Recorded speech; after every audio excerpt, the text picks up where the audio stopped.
Let's start. देखें तो chapter 6 पढ़ रहे थे अपन विद्युत परिपथ। विद्युत परिपथ में मैंने लास्ट टॉपिक आपको बताया था व्हीटस्टोन सेतु। तो व्हीटस्टोन सेतु में क्या बताया था मैंने आपको कि अगर 4 प्रतिरोध हैं जो समांतर चतुर्भुजीय व्यवस्था में जुड़े हुए हैं, ऐसा बताया था, और बीच में एक धारामापी जिसका प्रतिरोध RG है या जो भी आप माने, मतलब एक प्रतिरोध बीच में भी जुड़ा है, और इनके नाम रखे थे अपन ने PQRS, ऐसे रखे थे। अब इसमें क्या समझ आया था अपने इसमें कि यदि P/Q बराबर R/S हो, व्हीटस्टोन सेतु की संतुलन अवस्था में क्या बताया था, यदि P/Q बराबर R/S हो तो यहाँ बीच में इसमें धारा शून्य होगी। बीच वाली ब्रांच में IG का मान क्या होगा, 0। इसमें धारा क्या रहेगी बताओ, शून्य रहेगी। और इसमें धारा शून्य रहेगी तो इसका मतलब ये प्रतिरोध कोई काम नहीं करेगा। मान लेते हैं इसमें धारा IG है तो IG का मान क्या रहेगा बताओ, शून्य। अगर ये अनुपात बराबर है, प्रतिरोधों का अनुपात बराबर है, तो इसमें कोई धारा प्रवाहित नहीं होगी। ये था संतुलन अवस्था में, था या नहीं। तो आज का जो नया टॉपिक आता है वो आता है मीटर सेतु। मीटर सेतु इम्पोर्टेंट टॉपिक है, बड़ा क्वेश्चन भी बनता है इस पे। फिर इस पे आधारित 3 प्रैक्टिकल है आपके सिलेबस में, 8-8 नंबर की। तो 3 तो प्रैक्टिकल है, एक बड़ा क्वेश्चन बन सकता है और छोटा क्वेश्चन भी 1-8 नंबर का बनता है, कई बार बड़ा नहीं बनता है। तो मीटर सेतु का आपको ध्यान से समझना है, ठीक है। क्या होता है मीटर सेतु, सबसे पहले बताएं हम। तो मीटर सेतु एक ऐसा विद्युत उपकरण है जिसकी सहायता से अज्ञात प्रतिरोध का मान ज्ञात किया जा सकता है, ठीक है। अब 2 चीज़ें, एक पढ़ाया था आपको व्हीटस्टोन सेतु, इसमें भी हमने बोला था व्हीटस्टोन सेतु की सहायता से अज्ञात प्रतिरोध का मान ज्ञात कर सकते हैं, और मीटर सेतु में भी कहा था कि अज्ञात प्रतिरोध का मान ज्ञात किया जा सकता है, ठीक है। लेकिन दोनों में अंतर है। व्हीटस्टोन सेतु एक सिद्धांत है, वैज्ञानिक विशेष व्हीटस्टोन सेतु ने बताया था ये एक सिद्धांत है, और मीटर सेतु क्या है, उपकरण है। उपकरण, इस उपकरण की सहायता से अपन ज्ञात कर सकते हैं, ठीक है। तो मीटर सेतु क्या है, एक ऐसा विद्युत उपकरण है जिसकी सहायता से अज्ञात प्रतिरोध का मान ज्ञात किया जा सकता है। ये किस सिद्धांत पे काम करता है, ये व्हीटस्टोन सेतु के सिद्धांत पे काम करता है। और व्हीटस्टोन सेतु के सिद्धांत के अनुसार यदि इस तरह से प्रतिरोध चतुर्भुज के रूप में जुड़े हों तो P/Q और R/S का मान बराबर हो, तो इसमें बीच वाली ब्रांच में इसमें धारा क्या रहेगी, 0 रहेगी। जिससे क्या बोलते हैं, व्हीटस्टोन सेतु की संतुलन अवस्था। तो क्लियर है, ये ध्यान रखना है। मीटर सेतु विद्युत उपकरण है, ये किस सिद्धांत पर काम करता है, व्हीटस्टोन सेतु के सिद्धांत पर काम करता है। आगे देखते हैं बनावट, मीटर सेतु की बनावट कैसी होती है। मीटर सेतु की डेफिनेशन, फिर अपन को लिखना है सिद्धांत, व्हीटस्टोन सेतु के सिद्धांत पे काम करता है, फिर अपन को लिखना है बनावट। तो बनावट में देखना मीटर सेतु कैसा होता है, ठीक है। तो इसमें क्या होता है, मीटर सेतु में एक 1 मीटर लंबा तार होता है, 1 मीटर लंबा चालक तार होता है, मिश्र धातु का बना होता है। मिश्र धातु जैसे नाइक्रोम, टंगस्टन, मैग्नीन, ऐसी मिश्र धातुओं का ये बना होता है। 1 मीटर लंबा चालक तार होता है। इस 1 मीटर लंबे चालक तार को एक लकड़ी के पट्टे पर, एक लकड़ी के आयताकार पट्टे पर 2 पेचों की सहायता से, 2 पेच ले लो, 2 पेचों की सहायता से खींचकर बांध दिया जाता है। तनित अवस्था में बांध दिया जाता है, ठीक है। तो खींचकर बांध दिया जाता है एकदम स्ट्रेट, है ना। फिर 2 L आकार की धातु की पत्तियां होती हैं, तांबे की पत्ती ले लो, ऐसा लिया जाता है जिसका प्रतिरोध क्या हो, कम हो, नगण्य। तो 2 L आकार की तांबे की पत्तियां होती हैं, इन तांबे की पत्तियों को चालक तार के सिरों पर लगाया जाता है। चालक तार के दोनों सिरे ए और बी, इन पर लगाया जाता है, ऐसे लगा दिया। इन दोनों पत्तियों के बीच में एक और रेखीय पत्ती लगाई जाती है, ये एक रेखीय पत्ती लगाई। ये किस पे लगी होती है? लकड़ी के आयताकार पट्टे पर, समझ रहे हो? जैसे मान लो ये लकड़ी का आयताकार पट्टा है तो इसी पे ये तार बंधा होता है, और ऐसी दो एल आकार की तांबे की पत्तियां लगी होती हैं और बीच में एक रेखीय पत्ती लगी होती है। ये जो तार है मिश्र धातु का बना होता है, जैसे नाइक्रोम, मैग्नीन, टंगस्टन। ठीक है, क्यों बनाते हैं मिश्र धातु का? क्योंकि इन मिश्र धातुओं की प्रतिरोधकता उच्च होती है और प्रतिरोध ताप गुणांक अल्प होता है। ठीक है, प्रतिरोधकता उच्च होने के कारण क्या है कि निम्न ताप पर इसकी प्रतिरोधकता पर कोई प्रभाव नहीं पड़ता है। ठीक है, कोई दिक्कत इसमें? तो देखो आप, जब ये पत्तियां लगाई जाती हैं तो पत्तियां लगाने से दो गैप बनते हैं, एक गैप ये वाला, एक गैप ये वाला। आप चाहो तो इनको नाम दे सकते हो, ऐसे छोटे छोटे पॉइंट लगा लो यहाँ, तो इनको नाम दे सकते हैं अपन ए, बी, सी, डी, ई, ऐसे नाम दे सकते हैं। तो तांबे की पत्तियों के से दो गैप बनते हैं, एक तो गैप ए बी और गैप डी ई, दो गैप बनते हैं। ठीक है, तो एक गैप में तो लगाया जाता है एक प्रतिरोध बॉक्स। क्या लगाते हैं बताओ? आर बी, रेजिस्टेंस बॉक्स, प्रतिरोध बॉक्स। क्या होता है प्रतिरोध बॉक्स? एक लकड़ी का डब्बा होता है जिसमें बहुत सारे अलग अलग मान के प्रतिरोध लगे होते हैं, उसमें से हम अपनी इच्छा के अनुसार किसी भी मान का प्रतिरोध यहाँ लगा सकते हैं। तो उस डब्बे को जोड़ा जाता है, उसमें से अपन की निकाल के, की लगा के किसी भी मान का प्रतिरोध यहाँ पे अप्लाई कर सकते हैं। 2 ओम, 5 ओम, 10 ओम, 20 ओम, 100 ओम। ठीक है, तो एक प्रतिरोध बॉक्स लगाया जाता है पहले गैप में, और दूसरे गैप में उस अज्ञात प्रतिरोध को जोड़ा जाता है जिसका प्रतिरोध हमें ज्ञात करना है। दूसरे गैप में उस अज्ञात प्रतिरोध वाले तार को जोड़ा जाता है जिसका प्रतिरोध हमें ज्ञात करना है, जिसका प्रतिरोध पता नहीं है। ठीक है, मान लेते हैं कि यहाँ पे R प्रतिरोध अप्लाई किया, कितना? R मतलब कुछ भी, और अज्ञात प्रतिरोध का मान जिसका ज्ञात करना है उसको हमने किससे व्यक्त कर लिया? S से। S का मान हमें ज्ञात करना है। ठीक है, कोई दिक्कत? अब क्या करते हैं, ये जो बीच वाली तांबे की पत्ती है, इसके ये बीच वाले टर्मिनल से, इस टर्मिनल से एक तार ऐसे निकालते हैं, ये तार ऐसे निकल के आएगा, और यूं करके लाने का मतलब समझते हो?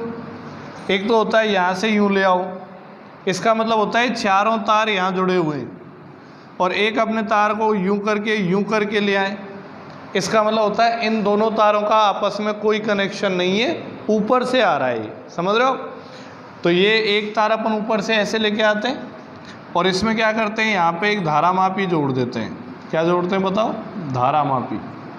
ठीक है, धारामापी धारा का संसूचन करता है, और धारामापी के सहारे अंत में एक यहाँ पे जोड़ी जाती है विसर्पी कुंजी, जॉकी, जे। ठीक है, समझ रहे हो? तो ये जो तांबे की रेखीय पट्टी है, इसके केंद्रीय बिंदु से एक तो धारामापी जोड़ दिया जाता है, और धारामापी के अंतिम सिरे पर एक विसर्पी कुंजी, इस तरह की होती है विसर्पी कुंजी, धातु की बनी होती है, प्लास्टिक का कवर चढ़ा होता है, ऊपर तार जोड़े देते हैं और नीचे कनेक्शन होता है। तो विसर्पी कुंजी का क्या काम है कि विसर्पी कुंजी को अपन पकड़ के और इस तार पे कहीं भी स्पर्श करा सकते हैं, मतलब यहाँ से जो धारा आ रही है उस धारा का संपर्क कहीं भी बना सकते हैं, जहाँ मर्जी हो उठाया इसको और वहीं टच करा दिया। समझ में आया? ठीक है, तो ये हो गई आपके पास बनावट, मीटर सेतु की बनावट। समझ में आई? इसमें क्या होता है कि चालक तार की लंबाई नापने के लिए या जिस बिंदु पर हमने टच कराया वहाँ तक की दूरी नापने के लिए उस लकड़ी के आयताकार पट्टे पर एक क्या होता है, एक स्केल लगा होता है, ऐसा, समझ रहे हो? 1 मीटर लंबा स्केल लगा होता है। चालक तार की लंबाई 1 मीटर, तो इसी के बराबर का एक स्केल लगा होता है, ऐसे, समझ रहे हो? तो इस स्केल की सहायता से अपन लंबाइयाँ नाप सकते हैं इच्छा के अनुसार। ठीक है, तो ये थी आपके पास बनावट। बनावट में फिर से एक बार रिपीट करता हूँ, बड़ी आसान है। मीटर सेतु की बनावट, ठीक है, इसमें एक 1 मीटर लंबा मिश्र धातु का बना चालक तार होता है जो कि नाइक्रोम, टंगस्टन या मैग्नीन का बना होता है, क्योंकि इनकी प्रतिरोधकता उच्च और प्रतिरोध ताप गुणांक अल्प होता है ना। फिर आगे इस चालक तार को एक आयताकार लकड़ी के पट्टे पर 2 स्क्रू लगाकर खींचकर तनित अवस्था में बांध दिया जाता है।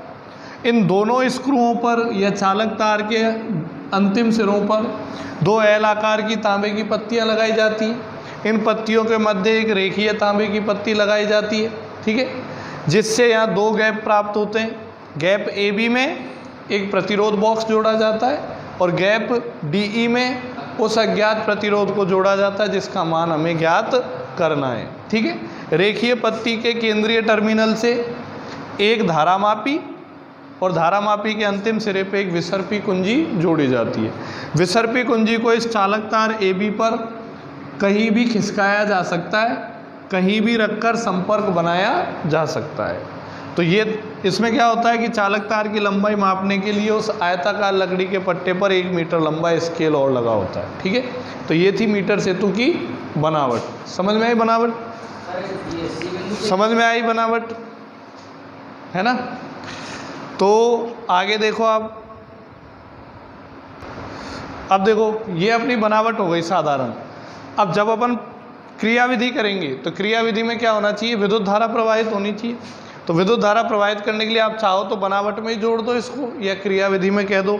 तो विद्युत धारा प्रवाहित करने के लिए हम क्या करते हैं, इस चालक तार के दोनों सिरों के मध्य एक सेल, एक कुंजी, चाहो तो एक धारा नियंत्रक भी लगा सकते हो। धारा नियंत्रक क्या है? धारा का मान कम ज़्यादा करने के लिए, बाकी रिक्वायरमेंट है नहीं। तो एक सेल लगाया जाता है, एक अपने पास कुंजी लगाई जाती है। सेल का विद्युत वाहक बल ई मान लेते हैं। ज़्यादातर यहाँ पे सीसा संचायक सेल काम में लेते हैं, बाकी अपन साधारण सेल भी यूज़ ले सकते हैं। डिपेंड करता है, वोल्टेज उतना ही लेना है जितने से अपना प्रॉपर आंसर आ जाए, ठीक है। कम वोल्टेज पे करना होता है, ठीक है। तो इस परिपथ में विद्युत धारा प्रवाहित करने के लिए एक सेल और एक कुंजी लगा दी जाती है चालक तार के सिरों ए और बी के मध्य में, है ना। तो अब कार्य प्रणाली देखें। तो कार्य प्रणाली में क्या आएगा, आप समझना। आप तो कार्य प्रणाली में समझना बड़ा आसान है। कार्य प्रणाली देखो, जैसे ही कुंजी बंद की जाती है, कुंजी बंद करते ही परिपथ में धारा प्रवाहित होने लगती है। बोलो, परिपथ में धारा जाएगी, इधर जाएगी, इधर जाएगी, इधर इधर इधर सब जगह जाएगी। बोलो, और यहाँ होके आ जाएगी, ठीक है। तो जैसे ही कुंजी बंद की जाती है परिपथ में धारा प्रवाहित होने लगती है। परिपथ में जब धारा प्रवाहित होने लगती है तो इस धारामापी में विक्षेप प्राप्त होता है। धारामापी में, अब आप समझ रहे हो, जैसे ही कुंजी बंद करेंगे यहाँ से एक प्रतिरोध निकाल लेंगे अपनी इच्छा के अनुसार। कोई भी अपनी इच्छा के अनुसार एक प्रतिरोध निकाल लो। 2 ओम का लगा दो यहाँ। कुंजी निकालना मतलब ऐसे कुंजियाँ होती है ना, यूं ऐसे लगी होती है, ठीक है। कुंजी निकाल ली तो इसका मतलब प्रतिरोध आ गया। 2 ओम वाला निकाली तो 2 ओम का आ गया, 4 ओम वाली निकाली तो 4 ओम का आ गया, ठीक है। ऐसा होता है। तो जैसे ही कुंजी बंद करते हैं और प्रतिरोध बॉक्स में से कोई निश्चित प्रतिरोध यहाँ लगाया जाता है या कोई निश्चित प्रतिरोध की कुंजी निकाली जाती है तो वो प्रतिरोध यहाँ आरोपित हो जाता है, काम करने लगता है ना। तो हम देखते हैं कि इस हाँ, तो धारा प्रवाहित होने लग गई, है ना। और ये जौ की विसर्पी कुंजी का संपर्क कहीं बीच में हमने बना रखा है, ऐसा मान लो, ठीक है। तो जब विसर्पी कुंजी का संपर्क यहाँ बना हुआ है तो उस केस में क्या होगा, धारामापी में हमें विक्षेप प्राप्त होगा या नहीं। धारामापी में विक्षेप प्राप्त होने का मतलब ऐसा होता है, धारामापी बीच में तो क्या होता है 0, अगल बगल होता है 1 2, इधर भी होता है 1 2 3, ऐसे, है ना। तो ये सुई है ना, सुई ये सीधी ना होके कैसे मिलेगी, तिरछी, या तो इधर या फिर इधर, ठीक है। तो हमको धारामापी में विक्षेप प्राप्त होगा इस अवस्था में। जैसे कुंजी बंद की, यहाँ इच्छित मान का प्रतिरोध निकाला, धारा प्रवाहित की, विसर्पी कुंजी यहाँ टच है, तो इस केस में धारामापी में आपको विक्षेप प्राप्त होगा, ठीक है। परिपथ का संयोजन सही है या नहीं, इसके लिए चेक करना होता है कि जब धारा प्रवाहित हो रही है तब इस विसर्पी कुंजी को यहाँ से उठा के एक बार तो सिरे 1 के पास टच कराओ और दूसरी बार सिरे B के पास टच कराओ।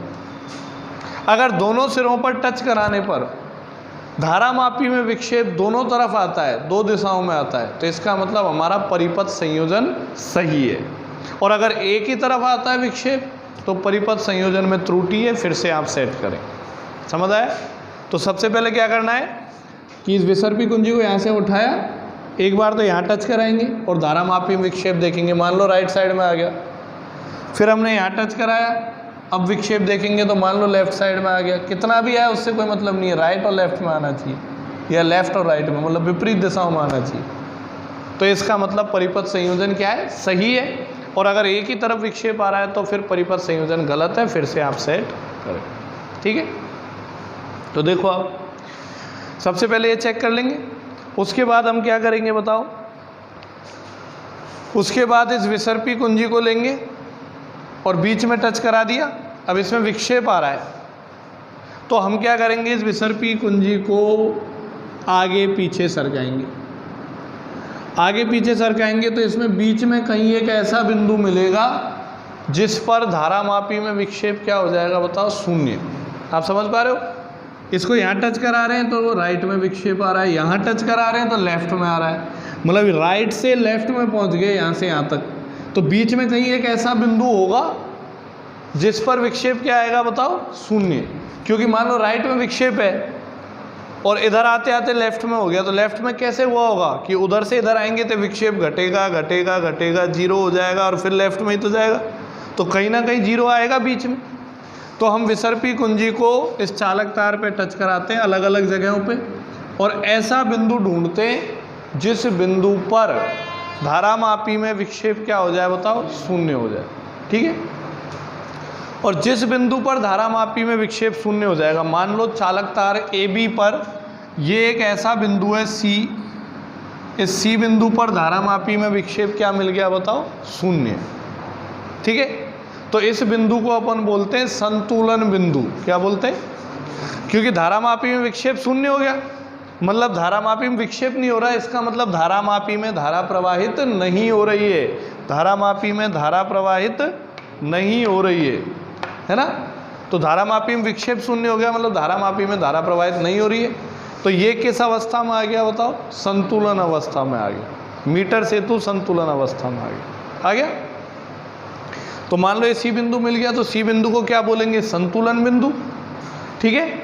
और इस बिंदु की इस चालक तार के धनात्मक सिरे से, अब धनात्मक सिरा कौन सा होगा, जो सिरा बैटरी के धन टर्मिनल से जुड़ा होगा वो धनात्मक, जो ऋण से जुड़ा है वो ऋणात्मक।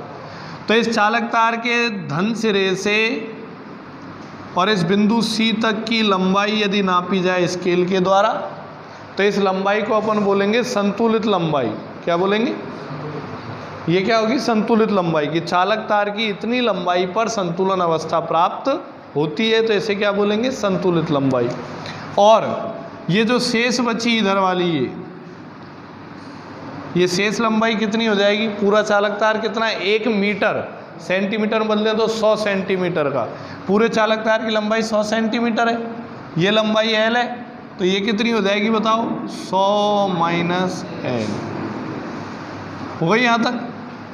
L क्या है यहाँ पे, संतुलित लंबाई। बोलो है या नहीं, क्लियर है, समझ आया यहाँ तक? अब बात करते हैं अपन प्रतिरोध की। तो देखो, जब C बिंदु यहाँ बीच में आ गया तो इस C बिंदु ने चालक तार AB को 2 भागों में विभाजित कर दिया, AC और CB। मान ले कि पूरे चालक तार AB का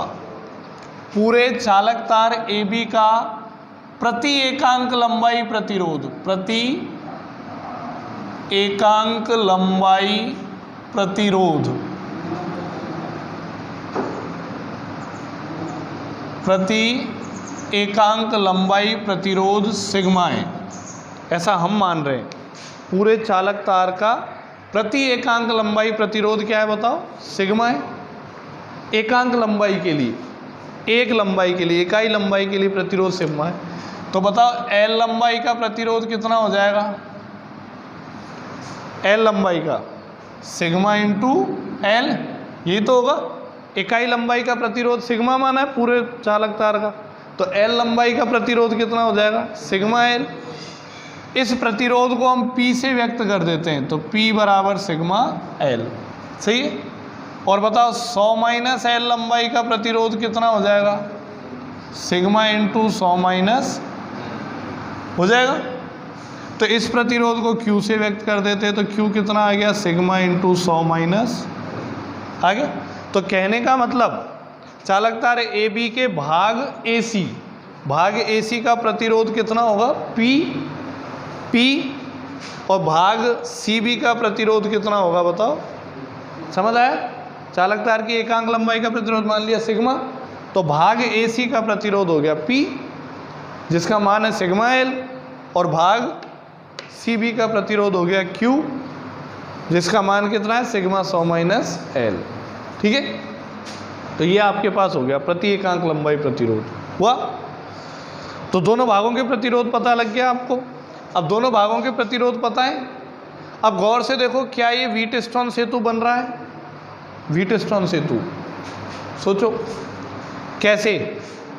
देखो ये ए सिरा है और ये बी सिरा है।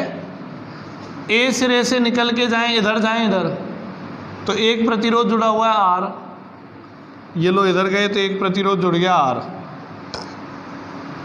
और बी सिरे से निकल के जाएं इधर तो एक प्रतिरोध जुड़ा हुआ है एस, ये लो इधर एस जुड़ा हुआ है, हो गया।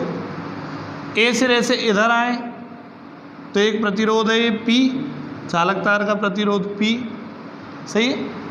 और बी सिरे से इधर आए सी बिंदु तक तो इधर भी एक प्रतिरोध है, कितना है बताओ, क्यू है। और बीच में यहाँ से और यहाँ तक ये क्या जुड़ा हुआ है बताओ, धारामापी जुड़ा हुआ है। तो चेक करो, बन गया ना, क्या बन गया, व्हीटस्टोन सेतु। तो मीटर सेतु जो है वो व्हीटस्टोन सेतु के सिद्धांत पर काम करता है। क्लियर है। अब देखो आप यहाँ पे ध्यान से, इसमें क्या होना है आप देखना, ये दो नाम हो गए, इसको सी दे दो या सी डैश दे दो, इसको सी डैश दे दो, यहाँ सी है ना तो सी डैश। अब देखो आप, ये दो प्रतिरोध आ गए, समीकरण 1 और समीकरण 2, दोनों का भाग लगा लो, 1 भाग 2, तो भाग लगाएंगे तो P बटे Q का मान आ गया सिग्मा बटे L, और सिग्मा 100 माइनस सिग्मा कैंसिल तो कितना आ गया बताओ, L बटे 100 माइनस समीकरण नंबर P बटे Q ये होगा। ठीक है। मीटर सेतु की संतुलन अवस्था में अभी हमने क्या किया था, जॉकी को इस प्रकार सरकाया था कि बिंदु C संतुलन बिंदु मिला था। संतुलन बिंदु मतलब इसमें धारामापी में विक्षेप कितना था, 0 था या नहीं। और जब धारामापी में विक्षेप 0 हो तो व्हीटस्टोन सेतु क्या कहता है कि जब धारामापी में विक्षेप 0 हो तो व्हीटस्टोन सेतु के अनुसार P बटे Q बराबर क्या होना चाहिए बताओ, R बटे। तो ये कहाँ से आया, व्हीटस्टोन सेतु के सिद्धांत से, व्हीटस्टोन सेतु के सिद्धांत से पिछले टॉपिक में पढ़ाया था मैंने आपको। ठीक है। तो P बटे Q बराबर क्या होता है, R बटे S। ये आ गया समीकरण नंबर 4। P बटे Q का मान हमने ये निकाल लिया और हमें पता है कि ये किसके बराबर है, R बटे S के। तो P बटे Q की जगह क्या लिख देंगे, R बटे S। तो R बटे S बराबर क्या आ गया बताओ, L बटे 100 माइनस S को इधर ले आओ, इनको इधर ले जाओ, तो S बराबर कितना आ गया बताओ, 100 माइनस L बटे L गुणा S क्या है यहाँ पे बताओ, अज्ञात प्रतिरोध। S क्या है, तो अज्ञात प्रतिरोध इस तरीके से ज्ञात किया जा सकता है, कर सकते हैं। L क्या है, L संतुलित लंबाई, किसने नापी थी, हमने नापी थी ये स्केल की सहायता से, तो हमें पता है। और R क्या है, प्रतिरोध बॉक्स में लगाया गया प्रतिरोध या इससे निकाला गया प्रतिरोध। ये किसने किया था, हमने ही निकाला था अपनी इच्छा से, 2 ओम 4 ओम 6 ओम। ठीक है। तो इसका मान भी हमें पता है, तो इन दोनों के मान यहाँ रख दें तो अज्ञात प्रतिरोध का मान ज्ञात किया जा सकता है। हो गई कार्यप्रणाली। तो कार्यप्रणाली को एक बार और मैं आपके सामने रिपीट करने जा रहा हूँ सिस्टम से। अभी तो आड़ी टेढ़ी बताई, अब तरीके से रिपीट करूँगा, है ना। तो तरीके से रिपीट करते हैं। देखो आप क्या होगा कार्यप्रणाली में कि जैसे कुंजी बंद करते हैं, कुंजी बंद करके प्रतिरोध बॉक्स में से एक निश्चित मान का प्रतिरोध निकालेंगे। निकालने का मतलब होता है यहाँ अप्लाई हो जाएगा। ठीक है। तो कुंजी बंद करके प्रतिरोध बॉक्स में से एक निश्चित मान का प्रतिरोध निकाला जाता है, ठीक है, जिससे परिपथ में धारा प्रवाहित होने लग जाती है। अब विसर्पी कुंजी को चालक तार ए बी के सिरे ए और सिरे बी पर स्पर्श कराते हैं। यदि दोनों सिरों पर स्पर्श कराने पर धारामापी में विक्षेप दोनों दिशाओं में प्राप्त होता है तो हमारा परिपथ संयोजन सही है, ठीक है। फिर विसर्पी कुंजी को इस चालक तार के अलग अलग बिंदुओं पर टच कराएंगे तो विक्षेप भी अलग अलग मिलेगा। हम ऐसे बिंदु को ढूंढेंगे जिस पर धारामापी में विक्षेप क्या हो जाए बताओ, शून्य। तो अलग अलग जगह स्पर्श कराएंगे और ऐसा बिंदु ढूंढेंगे जहां धारामापी में विक्षेप क्या हो जाए, शून्य। माना बिंदु सी पर धारामापी में विक्षेप क्या हो जाता है बताओ, शून्य। माना बिंदु सी पर धारामापी में विक्षेप शून्य हो जाता है तो बिंदु सी को क्या बोलेंगे, संतुलन बिंदु। और धनात्मक सिरे से बिंदु सी की दूरी ये क्या कहलाएगी, संतुलित लंबाई कहलाएगी या नहीं। माना संतुलित लंबाई L है तो ये कितना हो जाएगा, 100 माइनस L। अब इसके दो भाग हो गए। माना भाग AC का प्रतिरोध P है और भाग CB का प्रतिरोध कितना है, Q है, ठीक है। और देखो माना चालक तार AB का प्रति एकांक लंबाई प्रतिरोध सिग्मा है तो प्रतिरोध P कितना हो जाएगा, L लंबाई का प्रतिरोध सिग्मा इंटू L। एकांक लंबाई का सिग्मा है तो L लंबाई का कितना हो गया, सिग्मा इंटू L। और 100 माइनस L लंबाई का कितना हो गया, दोनों का भाग लगाया तो P बटे Q बराबर L बटे 100 माइनस L, ठीक है।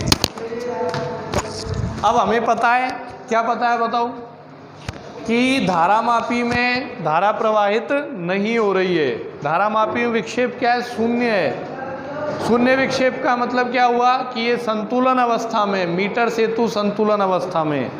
और जब मीटर सेतु संतुलन अवस्था में हो, जब मीटर सेतु संतुलन अवस्था में हो तब क्या होता है, P बटे Q बराबर R बटे S। कहाँ से आया, व्हीटस्टोन सेतु के सिद्धांत से, ठीक है। तो P बटे Q बराबर R बटे S आ गया। तो ये भी P बटे Q, ये भी P बटे Q, दोनों को बराबर कर देंगे तो R बटे S बराबर L बटे 100 माइनस L। क्रॉस मल्टीप्लाई करेंगे तो S बराबर 100 माइनस L बटे L गुणा R। तो ये हो गया अज्ञात प्रतिरोध, ठीक है। तो अज्ञात प्रतिरोध ज्ञात इस तरह से किया जा सकता है। L और R के मान हमने खुद नापे हैं, हमने अपनी इच्छा के अनुसार यहाँ से नापे तो उनको यहाँ रखा जा सकता है, रख के अज्ञात प्रतिरोध ज्ञात कर सकते हैं। तो ये थी आपके पास मीटर सेतु की कार्य प्रणाली, ठीक है। अब बात करते हैं मीटर सेतु की सीमाएं, क्या क्या सीमाएं होंगी, क्या क्या कमियां होंगी इसमें। सीमाएं मतलब कमियां, है ना। तो क्या कमी हो सकती है, पहली कमी, विसर्पी कुंजी को चालक तार पर जोर से रगड़ना नहीं चाहिए। आप जोर से रगड़ोगे तो चालक तार पे जहाँ जोर लगाओगे वहाँ से तार पतला हो जाएगा, तो तार का अनुप्रस्थ काट क्षेत्रफल बदल जाएगा तो प्रतिरोध बदल जाएगा। और अगर प्रतिरोध बदल गया तो फिर रीडिंग में क्या आएगी, गड़बड़ आएगी। तो रगड़ना नहीं चाहिए, हल्के हाथ से स्पर्श कराना है, ठीक है। क्योंकि रगड़ोगे तो तार गर्म हो जाएगा, गर्म हो जाएगा तो ऊष्मा के रूप में ऊर्जा जो है वो व्यय हो जाएगी, खर्च हो जाएगी, ठीक है। तो जोर से रगड़ना नहीं चाहिए, दबाना नहीं चाहिए, पहला तो ये हो गया, ठीक है। दूसरा ये कि जब मीटर सेतु से ये प्रैक्टिकल करते हैं तो यहाँ ये जो तांबे की पत्तियाँ लगाई हैं इनका प्रतिरोध हमने नगण्य माना है। तांबे की पत्तियों का प्रतिरोध क्या माना है, नगण्य माना है, बहुत कम माना है। नगण्य है लेकिन फिर भी कुछ ना कुछ तो है, तो इनकी वजह से त्रुटि आएगी। तो उस त्रुटि को ख़त्म तो नहीं कर सकते लेकिन त्रुटि को कम कर सकते हैं। कैसे, औसत मान निकालेंगे। तो औसत मान कैसे निकालेंगे कि जो भी प्रेक्षण आप लोगे उस प्रेक्षण को पहले तो इस तरीके से ले लो, फिर दूसरे केस में उल्टा करके लो। उल्टा मतलब अज्ञात प्रतिरोध और प्रतिरोध बॉक्स की स्थिति बदल देंगे। तो स्थिति बदल के और फिर प्रेक्षण लो। अब दो प्रेक्षण हो गए, दोनों का औसत निकालो तो त्रुटि की संभावना क्या हो जाएगी बताओ, कम हो जाएगी, ठीक है। फिर कोई भी प्रैक्टिकल करो तो ज़्यादा से ज़्यादा रीडिंग लेने की कोशिश करो। जितनी ज़्यादा प्रेक्षण लोगे उतना अच्छा औसत निकलेगा, तो उतनी त्रुटि की संभावना क्या हो जाएगी बताओ, कम हो जाएगी। बोलो हो जाएगी या नहीं, क्लियर है। और बताओ और क्या क्या सीमाएं हो सकती हैं? ये जो है ना संतुलित लंबाई हमेशा धनात्मक सिरे से नापी जाएगी। ध्यान रखना, कभी भी ऋणात्मक सिरे से आपको नहीं नापनी। संतुलित लंबाई सदैव धनात्मक सिरे से ही नापनी। और क्या हो सकती है कि जब भी प्रैक्टिकल शुरू करो तो इन सबको अच्छे से साफ कर लो, और जो भी ये धातु की पत्तियां हैं इनको थोड़ा रेगमाल से रगड़ लो, है ना। तो उससे क्या वो चालक अवस्था में आ जाएगी। इनकी सतह पर कोई ऊपर जंग वगैरह लगी होगी तो वो सब छूट जाएगी। समझ में आए? तो ऐसी कुछ सावधानी है जो आपको ध्यान में रखनी है, ठीक है। कोई दिक्कत? तो ये था आपके पास मीटर सेतु। तो मैंने आप बताया मीटर सेतु क्या है? तो एक ऐसा उपकरण है जिसकी सहायता से अज्ञात प्रतिरोध का मान ज्ञात किया जा सकता है। सिद्धांत किस सिद्धांत पर काम करता है? व्हीटस्टोन सेतु के सिद्धांत पर काम करता है। बनावट और कार्यप्रणाली मैंने आपको कंप्लीट कर दी। तो आज के लिए इतना ही। कल पढ़ेंगे विभव मापी।